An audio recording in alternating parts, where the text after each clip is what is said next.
Salut à tous, c'est Baptiste. Alors aujourd'hui, je vais tester une vidéo d'un nouveau format. Vous voyez, cette fois-ci, je suis seul, mais peut-être que ça pourrait être aussi avec Thierry ou Théo, un de ces quatre. En fait, moi, j'aime bien aussi voir d'autres films que ceux de l'actu, et donc récemment, en fait, je me suis mis à emprunter à la médiathèque qui est près de chez moi. Et en fait, il y a plein de films super en fait que j'ai pas vus. Et donc, en ce moment, j'en profite pas mal. Et je me disais qu'en fait, je pourrais, avec l'appui des DVD, pour vous montrer un peu les jaquettes, je sais, c'est un peu old school, mais on pourra en reparler dans une autre vidéo, mais il y a des vertus aussi au support physique, au temps des plateformes. Et donc, je me suis dit, tiens, pourquoi pas faire des débriefs assez rapides de films que j'ai vus ces derniers temps, et qui m'ont bien plu ou moins plu, mais en tout cas, voulait dire faire des petites brèves, des critiques brèves à chaque fois. Et donc là, voilà, j'ai pris ces 5 DVD, et donc voilà, on va commencer par le premier. À tout de suite.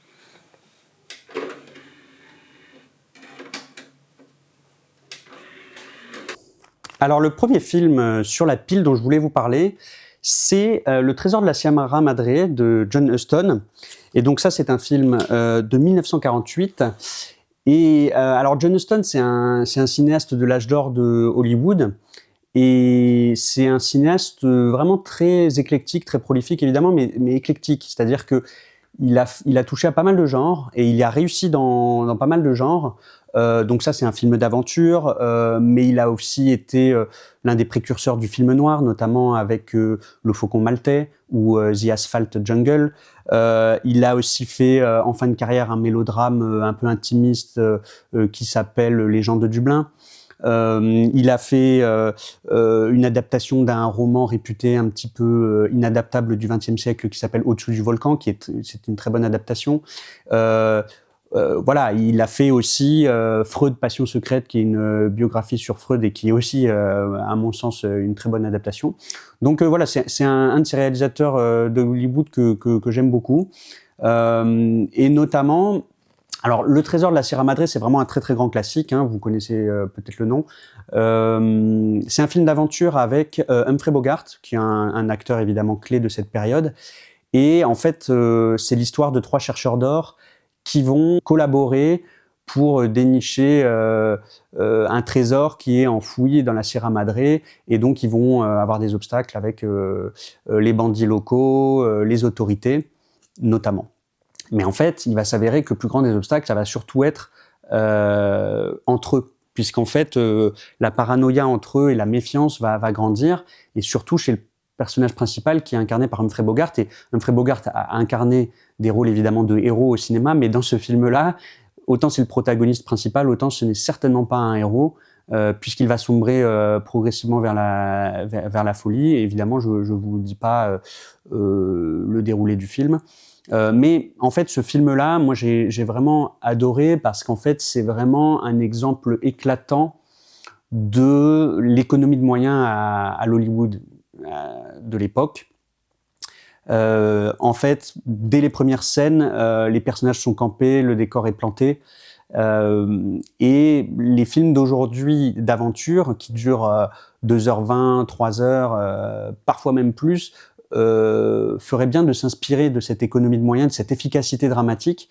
Alors évidemment, c'est pas simple du tout, hein, je dis pas ça, voilà, c'est beaucoup plus, mais il y a une simplicité dans ce film-là qui permet, et une épure qui permet en fait au film de monter en puissance. Et évidemment, il y a la mise en scène de John Huston qui est assez subtile, puisqu'il décrit un glissement très très progressif des personnages dans la méfiance.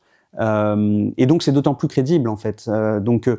Bon voilà, pour moi en fait, je me demande si c'est pas devenu mon John Huston préféré. Donc je vous le conseille chaudement. Alors on va passer à un deuxième film, donc qui est Le vent se lève de Ken Loach. Alors Ken Loach, j'en ai déjà parlé sur cette chaîne, j'aime bien. Et c'est vrai que j'avais pas encore vu ce grand classique. C'est un film en fait qui raconte au début du XXe siècle la lutte pour l'indépendance de l'Irlande qui subit le joug des Anglais.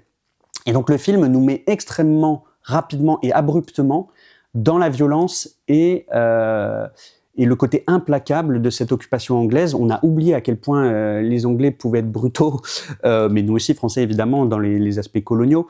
Mais là, c'était au début du XXe siècle, en fait. Et donc, le film montre très très bien en quoi cette lutte-là, au début du XXe siècle, a été fondamentale pour les luttes armées, pour les indépendances d'autres pays dans le globe. Puisqu'en fait, l'occupation anglaise a été d'autant plus brutale en Irlande au début du XXe siècle qu'ils avaient peur que une libération de l'Irlande pourrait donner des idées aux autres, en gros, pourrait servir de modèle. Et donc, ils ont réprimé très très brutalement. Et le film le fait vraiment très très bien. Alors, c'est un film assez violent, hein, quand même, je le précise. Bon, voilà, âme sensible s'abstenir. Mais salutaire à mon sens. Et en plus, là où il le fait bien, c'est que il nous met dans la peau. Enfin, disons que le protagoniste est incarné par Cillian Murphy, qui est tout jeune à ce moment-là, qui est un acteur très à la mode désormais. C'est un bon acteur. Et en fait, au départ, il veut gagner Londres pour commencer en fait réellement après ses études sa carrière de médecin. Et il est promis à un brillant avenir, évidemment, mais ses camarades lui rappellent à ses devoirs de patriote, en fait, tout simplement. Et donc, on voit son dilemme. Et là, on se dit, nous, hein, dis donc, qu'est-ce qu'on aurait fait, puisqu'on a vu les conséquences physiques et morales de la résistance, de la lutte armée, c'est-à-dire que ceux qui veulent se soulever sont réprimés très brutalement. Donc, il y a une scène de torture en particulier qui est quand même assez éprouvante dans le film. Donc le film parle admirablement de ses conséquences et en même temps c'est un thème cher à Ken Loach, le thème de la liberté ne s'éprouve jamais aussi bien que dans la lutte politique. Et donc voilà, c'est un film que j'ai bien aimé, pas forcément mon préféré de Ken Loach, mais je vous le recommande quand même. Alors ensuite, on a un film de Catherine Corsini qui s'appelle Le Retour et qui est un film de 2023. Alors, il avait fait un petit peu polémique à l'époque parce que était rapidement monté après le tournage, au moment de l'arrivée à Cannes, que la réalisatrice Catherine Corsini avait été assez infâme avec les acteurs et avec les techniciens, et qu'il y avait eu une très mauvaise ambiance sur le film. Donc voilà, ça interroge un petit peu parfois les conditions de travail dans le cinéma français. Bon, reste que, voilà, il paraissait que c'était un film intéressant. Et alors, je confirme, c'est un film qui est assez original. C'est un film, en fait, qui raconte comment une femme en fait noire se lie avec un Corse et c'est l'amour fou entre les deux, mais en fait elle subit un petit peu le racisme latent de l'île et puis le côté entre-soi que peuvent avoir certains Corses. Des années plus tard, elle revient avec ses deux filles. Et ces deux filles sont issues évidemment de son amour bref mais intense avec ce Corse qui lui est mort. Et donc c'est une sorte de mélodrame familial qui au départ est assez mystérieux mais qui se déplie progressivement. Et moi j'ai trouvé que le sujet était original parce qu'on voit pas beaucoup en fait la Corse sous cet aspect-là. Et des personnages noirs. Bon, déjà, les personnages noirs au cinéma placés comme des protagonistes, c'est quand même pas si courant, il faut quand même le souligner. Il y a quand même un problème de représentativité au cinéma, français en particulier. Et donc là, on est très clairement avec cette famille qui revient, qui marche un peu sur des œufs en Corse et qui essaye de renouer avec un passé. Parce que les filles, ces deux filles qui sont assez hautes en couleur, toutes les deux, elles ont un caractère assez différent, cherchent un peu leur identité et forcément en Corse, là où elles ont été conçues, forcément elles vont trouver une part de leur réponse.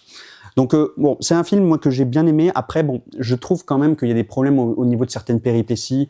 La fille aînée qui est très brillante et qui veut et qui va intégrer Sciences Po, notamment, je trouve quand même que son personnage est peut-être un peu trop exagéré dans le sens je m'émancipe de ma mère et de ma sœur qui sont trop bêtes pour que je traîne avec elles, etc. Bon, des fois il y a des scènes un petit peu outrées, j'ai trouvé, et ça traîne un petit peu en longueur en fait aussi sur la fin, sur certaines péripéties.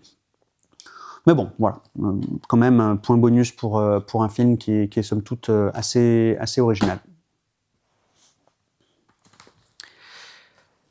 Et alors, on va poursuivre avec Chronique d'un amour. Chronique d'un amour, donc c'est un film de 1950 de Michelangelo Antonioni, qui est un cinéaste italien fondamental et qui se trouve être un de mes cinéastes préférés. Voilà, dans l'histoire du cinéma, c'est vraiment un des cinéastes dont je me sens très proche. Et alors, ce film-là, je l'ai découvert que maintenant, parce qu'en fait, c'est un film de son début de carrière. Et j'avais un petit peu peur, j'avoue, de ne voir qu'un film inabouti, avec juste des traces de son style futur, mais sans grand intérêt. Et bon, bah voilà, ça fait jamais plaisir de voir les personnes qu'on admire pas à leur top, quoi, on va dire. Et alors, ça s'est assez largement démenti, même si je vais y revenir, évidemment, que c'est pas complètement abouti. En fait, ça, c'est un mélodrame assez classique dans le scénario. Mais qui est teinté de mystère, avec un passé qui ressurgit. Bon, voilà. Très classique dans sa construction et en partie dans sa façon de filmer, c'est-à-dire on voit un petit peu le cinéma classique à l'œuvre, mais il y a déjà des traces de modernité dans ce film-là, parce que Antonioni commence déjà à explorer un petit peu l'intimité d'une passion amoureuse. Et en particulier, il y a des plans très très beaux sur les deux visages qui se rencontrent, qui s'embrassent, qui se touchent, qui se caressent. Et c'est fait avec une grande sensualité qui n'est jamais vulgaire chez Antonioni. Et c'est aussi très poétique parce que dans cet amour, dans cette passion, il y a aussi déjà l'indice et la trace d'une mélancolie liée à la perte de cet amour. Voilà. Et donc forcément, c'est très mélodramatique dit comme ça, mais en fait, lui, il a quand même une sensibilité qui est absolument magnifique. Et c'est vraiment un très grand cinéaste qui a inventé des formes ensuite nouvelles de mise en scène. Et dans ce film, donc voilà, dans ce film, il y a quelques traces de ça. Évidemment, c'est très inabouti. Et le scénario, là encore, bon, il y a quelques petites facilités. Mais honnêtement, je m'attendais vraiment à bien pire. Et en fait, c'est un bon film. Hein. C'est vraiment un bon film. C'est juste que c'est un chef-d'œuvre comme L'Aventura ou comme Le Désert Rouge. Voilà. Et alors, on va terminer avec un autre réalisateur que j'aime beaucoup, qui figurait dans le top des cinéastes actuels les plus passionnants, me concernant, puisque c'est Nuri Bilge Ceylan. Désolé pour la prononciation si ça se prononce pas tout à fait comme ça. Avec Les Trois Singes. Donc Les Trois Singes, c'est plutôt une forme de thriller un peu psychologique, une sorte de huis clos dans une famille où en fait le père de famille doit endosser à la place d'un politique la responsabilité de la mort de quelqu'un que ce politique a tué accidentellement. Et donc les choses se font très vite au début, et honnêtement, trop vite sans doute. Je trouve que le scénario, je trouve que voilà, ça prend pas assez le temps de montrer les motivations des personnages et pourquoi le personnage est forcé d'obéir à son patron, d'endosser ce meurtre. Parce que c'est quand même pas rien, il va passer quand même 1 an en prison. Parce que bon, c'est un meurtre involontaire, bon voilà, c'est un homicide involontaire, donc il va pas non plus passer 20 ans en prison, mais il va quand même passer toute une année loin de sa famille et de son fils adolescent qui est en recherche, l'identité est en construction, donc il a besoin de son père. Et donc on va suivre la famille un petit peu à l'état d'éclatement dans la première partie du film, et puis ensuite, dans une seconde partie, on va voir le père revenir. Et alors, voilà, moi j'ai trouvé quand même que le film était quand même un peu trop brut de décoffrage et trop archétypal dans sa façon de décrire les relations avec les personnages. Et par exemple, la femme de la famille a vraiment pas le beau rôle. Et ses motivations sont pas trop expliquées, quoi. Et on peut évidemment, j'aime bien aussi que les films laissent de la place aux spectateurs, comme je l'ai parfois dit, de combler les trous d'un scénario ou de la mise en scène. En l'occurrence, je trouve que c'est peut-être un peu too much, et j'ai trouvé que c'était quand même un film très froid, très aride. Par contre, et il faut bien le souligner, le dernier tiers est vraiment brillant. Le dernier tiers est vraiment brillant. c'est implacable, c'est très sombre comme film, faut quand même le savoir, mais c'est très très bien vu sur la description d'une société turque où en fait chacun se défausse de ses crimes, de ses péchés, de ses manquements auprès des personnes de la classe inférieure. Ça, c'est assez implacable. Donc voilà, on en a fini avec ces 5 films. J'en avais d'autres que j'avais empruntés à la médiathèque aussi, donc je ferai peut-être une deuxième partie plus tard. Et puis je pense que je ferai d'autres formats comme ça à l'avenir avec mes comparses ou pas. Voilà, à la fois prochaine.